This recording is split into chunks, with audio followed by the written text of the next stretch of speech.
आकाशवाणी कोलकाता खबर पढ़ाई सुकलाल हांसदा मारामंत्री मानता नरेंद्र मोदी दो तें सिंगड़ अक्ते स्वच्छ भारत मिशन आवतारे राष्ट्रीय स्वच्छता केंद्र उड़ाव सगुना सापड़ा आखरे उनी दो पेगेल तुरुई गोटांग पोनत और केंद्र होते शासन खान एलेकारीन पेगेल तुरुई हर स्कूल पठुआ को सला हय रपड़ा मानतान मारामंत्री दो गपा किसी पूरी काठामो तहबिल 1 लाख कोटी टाका ऋण एम सुविधा एतहब सगुना इन बेगर उनी दो प्रधानमंत्री किसान पांथा दिसम ऋण 2 कोटी 9 लाख चाषी को लगी सुविधा एम तुरुयाना किस्ती बाबद 9,000 कोटी टाका एम एतहब सगुना सापड़ा आखड़ा केंद्रीय चाषबास और चाषी भलाई दफ्तर मंत्री मानतान नरेंद्र सिंह तोमर एमान सेलेद को तहना केंद्र होते शासन कान जम्मू काश्मीर मारेन जगपनत गमके मानतान गिरीश चंद्र मुर्मू दो तेहें दिसम कंट्रोलर एंड ऑडिटर जनरल लेखाते क्रियाई आतांग किया राष्ट्रपति भवन रे दिसम गमके मानतान रामनाथ कोविंद उनी क्रियाई आतांग चो आकादिया मानतान मुर्मुआ कमी मेयाद दो मुचादो तया दारायकान 2024 साल रेना 12 नवेम्बर हिलो जम्मू काश्मीर नवान जगो पनत गमके दय हुईना मानतान मनोज सिन्हा किरियातांग बाबते सापड़ालेन आखड़ारे सहद दिसम गमके मानतान एम वेंकैया नायडू मारांग मंत्री मानतान नरेंद्र मोदी एमान न्यूमुरुम मनमी सेटर को ताहेकाना पश्चिम बांगला पनत सरकार दो गेजेट थोकरेना अलग पढ़ाव लगिद ऑलचिकी आखरते पुथी ऑल बेलनिया को ठाड़ गोटा कदा ऑलचिकी आखरते लाफांग थोकरे अलग पढ़ाव रेना आरदासाते भारत जाकात माझी पारगाना रिन मारते को हलानो पनतनी सेचेद दफ्तर मंत्री मानतान पार्थ चट्टोपाध्याय साला को न्यापाम लेना उनगे मानतान मंत्री दो ओना ठाड़ा गोटा कथा लई सदर आकादा जहां माचेद को कॉलेज रे संताड़ी पारसी पढ़ाव को उनको लिस्टी हो सरकारे तैयार आमेनते उनी दो लई तोरा आकादा मारते दल रे मानतान बादल किस्कू मानतान भद्र हेम्ब्रम एमान सेटर को ताहें काना मेनते बड़ाय काना तेहें दो 2 अगस्त जेगेद आदिवासी माहा कोलकाता खालो पनतेना जुदा जुदा जिला को साथे मालदा और बांकुड़ा जिला रेना आयमा ठाव रेगे ओना लासाड़ेते आखड़ा सापड़ाव रेना खबर ᱧᱟᱢ आकाना मुदीखाना सब्जी साथे एटा दोकान दुकानदार और कमिया को कोरोना बिडव लगी ते केंद्रीय हड़मो सावर मंतक दो झतम पनत और केंद्र होते शासन खान एलेका को लई आकाद को केंद्रीय हड़मो सावर दफ्तर सचिव मानतान राजेश भूषण दो अलबेल चिठी रे लई आकादा जे मुदीखाना और बांखान एटा दोकान कमिया को आयमा हर ठेन कोरोना आजार को उचर दाड़ेया मेनते ओनाते ओना बिडव दो लक्ति काना दिसम जाकात रे नवा काते आरहो 3,1,956 हर कोरोना आजार को पड़ाव कांते लेखा दो 12,77,360 हर रे सेटर आकाना बेस रुवाड़ आकाना को 14,12,12,000 खन ढेर नवा काते 652 हड़ा जीवबती इड़ी आकांते ओना लेखा दो बढ़ाव काते 4,12,917 हर रे सेटर आकाना धरती जाकात रे कोरोना रोगी को लेखा दो हुयुक काना 9 कोटी 9,3,949 हर बेस रुवाड़ आकाना को 12 कोटी 9,3,04,464 हर हानापुरी आकाना को 1,24,950 हर पनत रे नवा काते आरहो 12,912 हर कोरोना आजार को पड़ावेनते लेखा दो 9,3,373 हर रे सेटरेना उनको मुद्रे 3,2,000 हर दको बेस रुवाड़ आकाना नवा काते आरहो 92 हड़ा जीवबती इड़ी एनते उनको लेखा हो 1,954 हर रे सेटरेना छाराव कान कोरोना आजार सामड़ाव दिशा पनत रे तेहें हो पूरा लॉकडाउन मानाव काना निदा 10 टांग धाबी लॉकडाउन दो ताहेना मेनते लई आकाना जरूरी परिसेवा बेगर झतमा गे बंद मेना पनत जाकातना ᱧᱩᱛᱩᱢᱟᱱ सड़क और मोड़ करे पुलिस तंगी ताड़ा रे मेना कोआ पनत सरकार दो दारायकान बाले माहा मेनेक मंगलबार हिलो खन पैकारी बाजार रे 23 टाका केजी दरते आलू अखरी हुकुम आकादा दोसार हिलो सगुन माहा मेनेक बुधवार हिलो खन गे ने हर को 25 टाका केजी दरते आलू को किरिंग दाड़ेया केराला पनतना कोकिझोड़ रे हलानो हुयाकान उड़ान गाड़ी बेघटन ठावरे केंद्रीय बेमिलिटारी उड़ान सागाड़ाम दफ्तर मंत्री मानतान हरदीप सिंह पुरी और विदेश दफ्तर रेनी सहद मंत्री मानतान मुरलीधरन तकिन किन सेटर आकाना मंत्री मानतान हरदीप सिंह पुरी दो बेघटन ते गज आकान कोरिन घारज पिसी 1 लाख टाका काते अडी ढेर को लहजुरी आकान को 2 लाख टाका काते और एटा घल आकान को 90,000 टाका कौड़ी गोड़ एम रेना कथाय छटियर आकादा केराला पनत सरकार पाटा खन मुख्यमंत्री मानतान पिनाराई विजयन हो गज आकान कोरिन घारज पिसी 1 लाख टाका काते कौड़ी गोड़ एम रेना कथा छटियर आकादा घल आकान को चिकित्सा रेना खरच पनत सरकार गे बहना मेनते उनी दय लई आकादा नोते झारखंड पनत रेना रांची बिरसा मुंडा उड़ान घाटी रे तेहें एयर एशिया मिटंग उड़ान गाड़ी दो राकाब सावते गे चेणे साला तकियनते आचका गे अड़गोयना चेणे सा चेड़े साला तकीते इंजिन रे सेंगेल हो धराव लेना तबे 183 हर संगरिया कोगे भागी मेना कोआ तेहेना खबर पढ़ा दो नोडेगे मुचेद एना।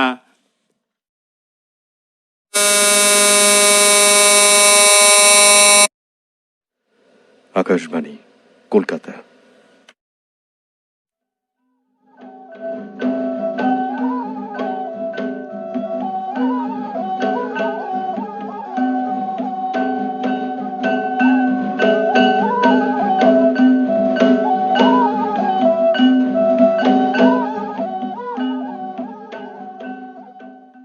आकाशवाणी कोलकाता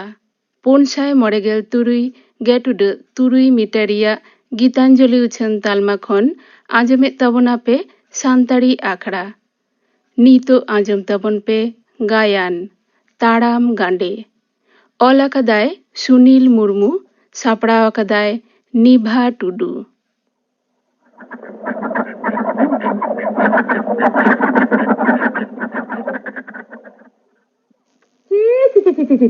उन्हें लाचार जहाँ जे तो न्यामी लिया दुनिया कथा को मेतालिंग करना अंजम अंजम ते लुतुर सनम तला चाबाइना उन्हें इन सिके कर रहे हो मित्रं कथा हो भाई ये तावा करना मैं तो तेन औकात चे पिडगो गोटा करना तू हे ते हे जे चुआ भागी को ती बुझो चे करना ए यू औकात मान छंटाल बोलना दुली दादा सला वीडियो ऑफिस ते यू उन दिन खरा मितम करना उन संगे औकात आलम चला आरम चला गोटा करना दादा साथे जहाँ से चलाती बड़ी हुई kan tinya yu tinya mucha cetan kata tinya go baba baba murung linya daling me ham do ini to adari ko bajri na aidari mina tama daling me koire do sahauti ke huyo tinya yu ni to mucha ter botan tama lei kiam yu manura ro tobe olo padhao boge badi nyanyal lagit te to bang bun do kadiya बाम बाड़ाया आम तम तालाम गांडे कामते सावतारे बाड़ी मेनते को लेखा मिया आम खातिर तायम दारा मोय तकोरे पेड़ा बाम को लगा इंदो ओपय तालाम गांडे या कदमी आपे के तो सावतारे दूसरी मेनते पे लेखा हो चो कदमी आदो ओनाते लगती रे दादा संगे चला हो माना गया यो है ना है नेता हम गिदरो जिया से चेता उनी सामतम गोयर बड़ाया एकला चला तम चिका तोड़ में आसे को चेता भागी के तो यो इन खातिर ते चेत कथा हो अंजुम बांग हुयो तमा am da aro ko idi me asache am da hor nyal jong me you go chidem lei kira you ham ge chid etom ko erem chacho rakabnya hona bang kate badi darte chachum rike ida you bang you hein do onkan dar sap khondu midbit baber ge chal in ben you hen tera onkan kate do alu metanya you चेत चिकयनते दुली दो उना बकत kana तीना कथा को roar kana आमोतो मांजोमे दिया ओना को गई बुझो बड़ाए कान कने छांगछांगो काना दाल ओडोकन से ओन कान गिदे तो बांग्लांग गिदरा बुगी बड़ी गुजरे ना अकिल तहन ते तो तीसो बड़ी याद ओहो हिसाब किया बाबा तीसो बांग मानु आर मास्टर पढ़ाने किछे काना गिदे ते चिंबाड़ी की दिया बांखान उनो दोबाय मुचा किया आम तो गाता के पढ़ा चला बुंदोन तो जहां तिना ओना रे फोटो मेना झोतो नोडे अगुई मेसे आ नेले चेल पढ़ाव कते कुचित मने मार्शल लेदा चलो तो फिर जादू बड़ो में है चलो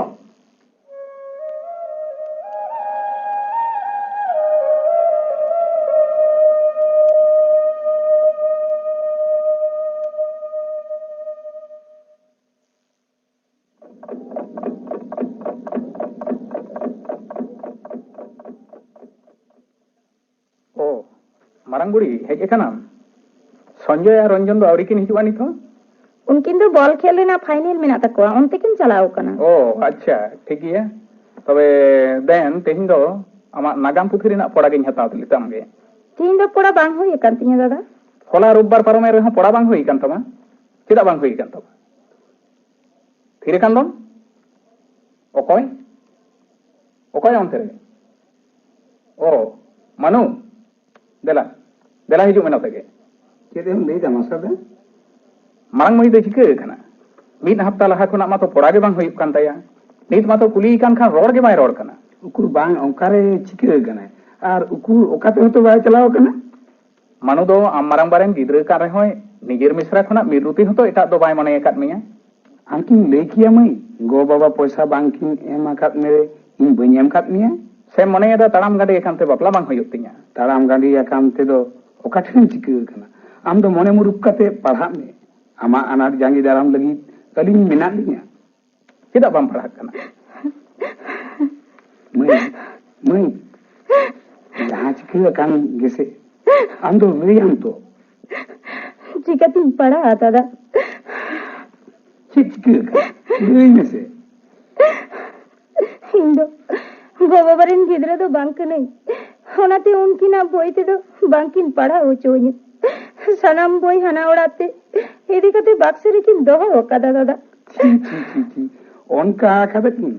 उनकिन तो मानमी तो किन बांकाना बांखान उनका बांकिन व्यवहार किए होड़ा फोन हो हुडुक चला किन मीटिंग के ना दादा जहाँ तीना हरकित ससे साहो काते रहो ओड़ा खन दो आलम उडुक चला अमई सारा दिन रे मिदाव हो लोड बामियामा समय रे मिट चुपो दाका बामियामा पलाटो लगी खिचड़ी हो को कोया निंका ते दो चिकतिन ताये ना दादा आमा हनाम अनाथ की जांगी दारामा एंते रहो आम ओना ओड़ा रगे ओलो पढ़ाओ सेड़ा काते सेरी रोड सोनो थोर उहुत तेगे होयो तमा मई दुली मई आलम रगा दो तो बे आम दो चला में उइहर भावना काते लिंग नेल लगे मानु भाई दादा मिट्टन कथा मा आयुमन दाड़िया कना मारंग बुड़ी दोमे खिजलो लेखान जीवी होय ना साव दाड़िया ताया नोआ तो कथा कान गिया होय नोआ को तो आको तलारे गालमाराव लेखान सनामा गे जुतोआ तोबे आदो बिलम गे बां कानुआ मारांग मई मारांग बाठेन लई हचोय हुआ मारांग बा कथा दो हपन को तो किन आंजम गिया होय चलो तबे आदो बालांग बिलम आलांग चलो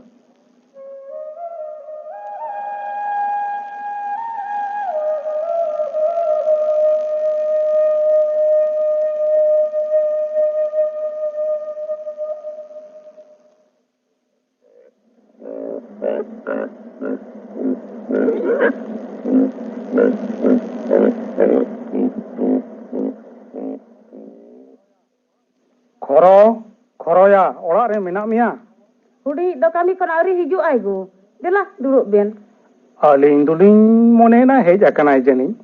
अच्छा ठीक गया एगो चला कना बेन हित गे हिजुआ दुरुब बे ओ मारांग दादा हांते रे गाड़ी धुरा धुरी तिंग बिलों में ना आदो तीरम हेज अकना खाने को मारांग गिंग हेज अकना मा दुरुब में तापुरे क्वार्टर करे ना खबर दो ना पाए बड़ा गे तो खबर को तो ठीक गया तबे मारांग बुढ़िया खबर गया ओका लेकाኝ आंजमेदा चेत को बिन मेन बड़ा है कना से चेता उकुर बांग चेलिंग मिताय कना माने नी तो मारांग बुढ़ी ताड़ाम गांडे खातिर मने हिरिज पसिर मेना ताया ओना तालारे आरहों जुदी दुख सेंगल बिन उतकुरा तबे चेत हुयुआ बुझाव दड़या कान गया बिन एगो चित बांग लिंग लेना का दिए अच्छा बिन नेतालिंग कना अलिंग को लया को दिन तेगे तुलिंग मेताबिन कना दादा आलिंग कुयम लाठा आलिंग कना दूसरे जहां ये ले करा आगुयम के लेकालिंग ले करा आगु दो बांग हुआ सानाम गिन बुझ दड़या कना बकोय कुड़ी गिद्रे दो होड़ा ओड़ा रे चुल्हे ओंगा मेनते बाम मोनिया दिया ओनाते पढ़ाओ होचो बांग गनोआ ताड़ाम गाड़िया कना मेनते एकेबारे झोगड़ी जोबरा लेका बिन मोने कना मारांग दादा चिकते उनकान कथा मेतालिंग कना एंडे खान गिद्रे रेगे तो लिंबोट बच्चे को आलिंग नोआ दा आलिंग संग खपोरिम पांजायदा हां मारांग बुड़ी इन्या क्वार्टर ते इदी कते परीक्षा लिंग एम होचोया एनते रहन नुई चेतन कचरों दो होई चाव गया रेंगे तेतांग बांग जम काते गिद्रे ली हरा काट कोआ अबेर उनको चेतन में जुलुक कान ताबिना अबेनी गिद्रे के अलिंग कर्मी लेका लिंग दोहे तो उनका कथा बिन मेतालिंग कना तबे गिद्रे हा जहानांग होइलेन खान बोगिया तो बलिंग मेताबिना दादा इंजरेन गिद्रेन जहां को के आम नेल रेन दो चिली होम बांग कना ठीक गया इन दिन चला कना तबे जे हिलो दु खबर काते इन्या गानाडे बिन लेबेदा इन हिलो दो बइन बोलो होचो आबिना चाला में मोने दा आरा पुंड बेंगेट काते होका लेखान किन बोतरा खरो दो उनकाना दो बाय बोतरा दुली गिद्रा उतरेवा कना मिटांग आम दो लोलोरिया लंग बुझो होचोयत मिया हापे से उका सेने सेने ना नेल लेगे हे दूसरी नेले में गिद्रे दो उतरे वकान गया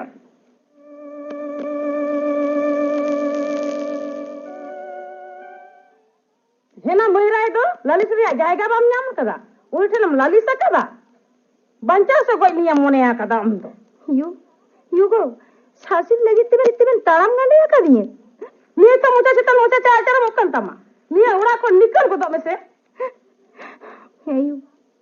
इनकी अबेरिन गिद्रे दो बांक नहीं जहां गो बाबा कथा बाय अंजोमा यू जुदिम लया आमरिन गिद्रेन बांकना हेंडे रहो बोगे गया मेनखान तीसो बांचो तहन बोड दो बन हिड़िंग बिना यू बन हिड़िंग बिना नीतो के राड़ा को उड़क चला को में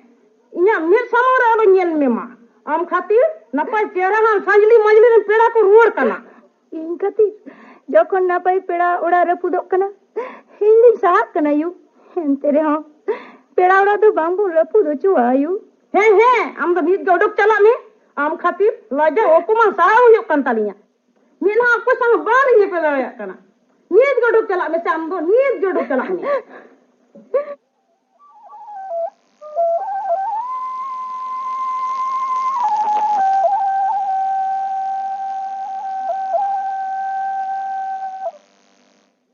मारांबा चेक चिके लिखान गानो नी तो बुझे कना ओड़ा दे जनी बाय टेकाव को आम हपन बा बुलार बुले ताहें कान दो जहान चेक चिकरेना खी गे बांग ᱧᱟᱢᱚᱜ कना मारांबा बेटी हेजनाम देला मारांबा नासिना हो इन बात किन बाम बुझाव दाड़ियात किना आम बाबा जय बुलु कना बेटी मिटंग कथा हो जनी बाय हतावा कना उनकिन दो होड़ा लई चल कथा तेगे बांकिन चलाव लेन खान बुझो के गे यकिन जनी इन दिन ताम गंडी अकांते कई हुई अकांती मारांबा बांग बेटी नवा दो तीसो बांग हुई दाड़िया तबे चेदा मारांबा इन रे उन सासित कोचलोन लुतुर पेरे रोड साहा हुई अकांती मेदिन हिलो तो ठीक गेकिन बुझा बेटी जीवी दो आलम खिचलो तमा बुझ दाड़िया कने इन सासित लगी तेगे पे ताड़म गंडी अकादिए गिद्रे रे तो बुलुंग आजो कते पे गोज दाड़े किए मारांबा चांदो बंगा आदो बइन साव दाड़िया कना हम टेन गे सुतो इदी कइन में चांदो सुतो इदी कइन में आले ओड़ा रे के तहन में बुई ओंडे खन गेले हिल कामा एनु जी तो आलम तावा फरकुई तमा हमाल बरिए गोदो हालुम रेके या दादा जुदी मिटांग रपुत टोपला भी निमया हेंडे खान अडी उग्गर को चांदो जनो में एमका वदिन खान जम हो ᱧᱟᱢ गया दादा चिकते उनका कथा में तलिंग कना बेटी तलिंग तो तीसो उनखान डहाते तो बांगलिंग चाचो के मा बेटी बड़ा इन मरंबा बांग बे नेम की मातबे इन दिन चलाक कना मरंबा मारंग बेटी चलावे ना मनु बाबू दूसरे ओकासने चला खना रुवड़ेम चलाक नहीं मारांबा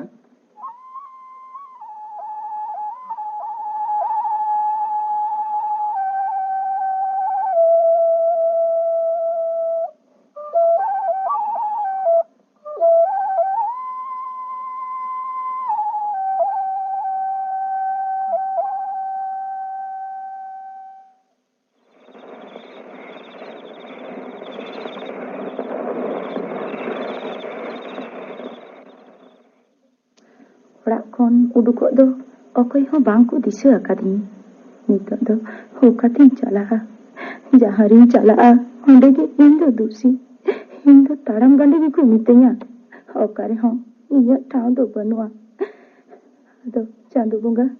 हादो बुइन बिलोमा मातकम बागान सेनगी चला गोत लेनगे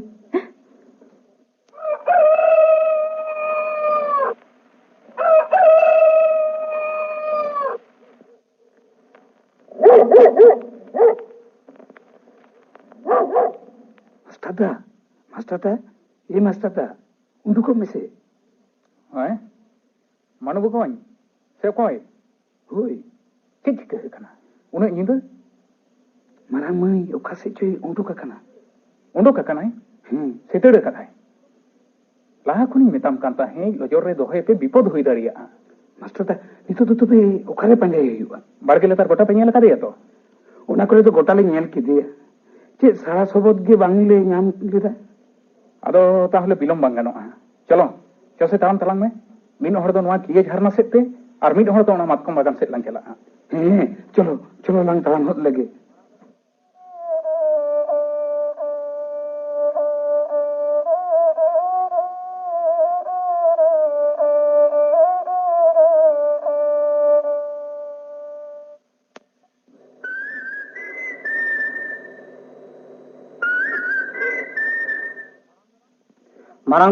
मारांग दादा इके कालिंग में मारांग दादा आलिंग खातिर के तेहन मारांग बेटी दड़ कदा नीत के पांजा हुए बिन बांखान रिहाई दो बई एमा बिन कना होड़ा लय चाल कथा ते चलाव कते आडी लिंग कय अकादा इके कालिंग बेनगो अलिन टेन इके हताव कता चन लाभ बनुआ अबनी गिद्रा पांजा गु कते उनी ठेन गे इके हताव बे चलो मई गात निये उंडुग रे गेलांग पांजा आगुइया चलो लांगो हे चलो लांग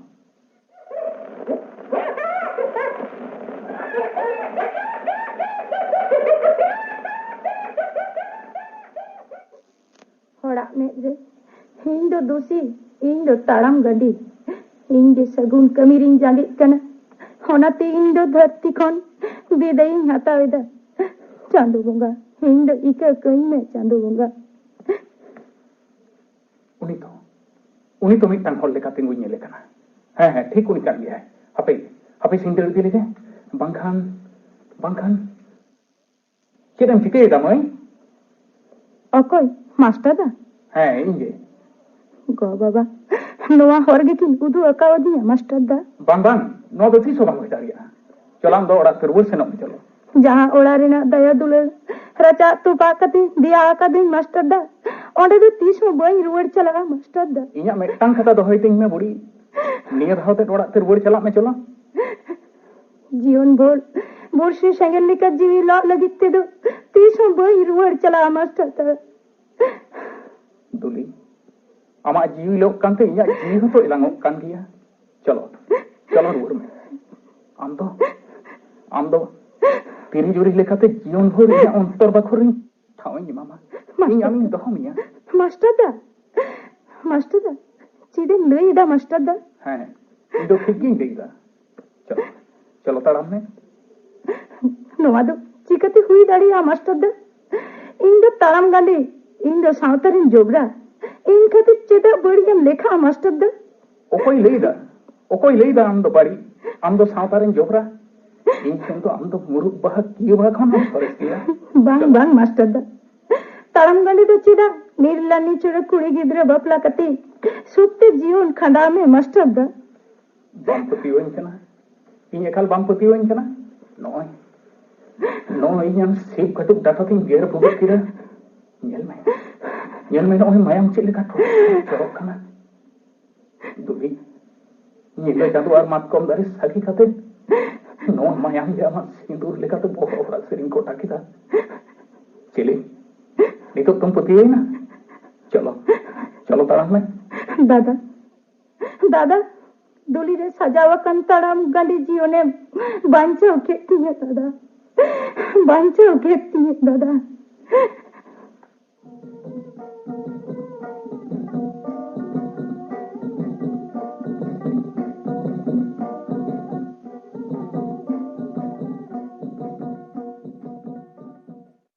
ताड़ाम गांडे नोआ गायन पे आजम किदा नोआ रेको सेलेद लेना बलराम मुर्मू हरप्रसाद मुर्मू रवींद्रनाथ मुर्मू रावण बास्के सुमिमणि मांडी और श्रावणी हांसदा ऑल अकादाय सुनील मुर्मू सापड़ाव अकादाय निभा टुडू नोआ सावतेगे तेहेन्या सान्ताड़ी आखड़ा दो नोंडेगे मुचाद एना।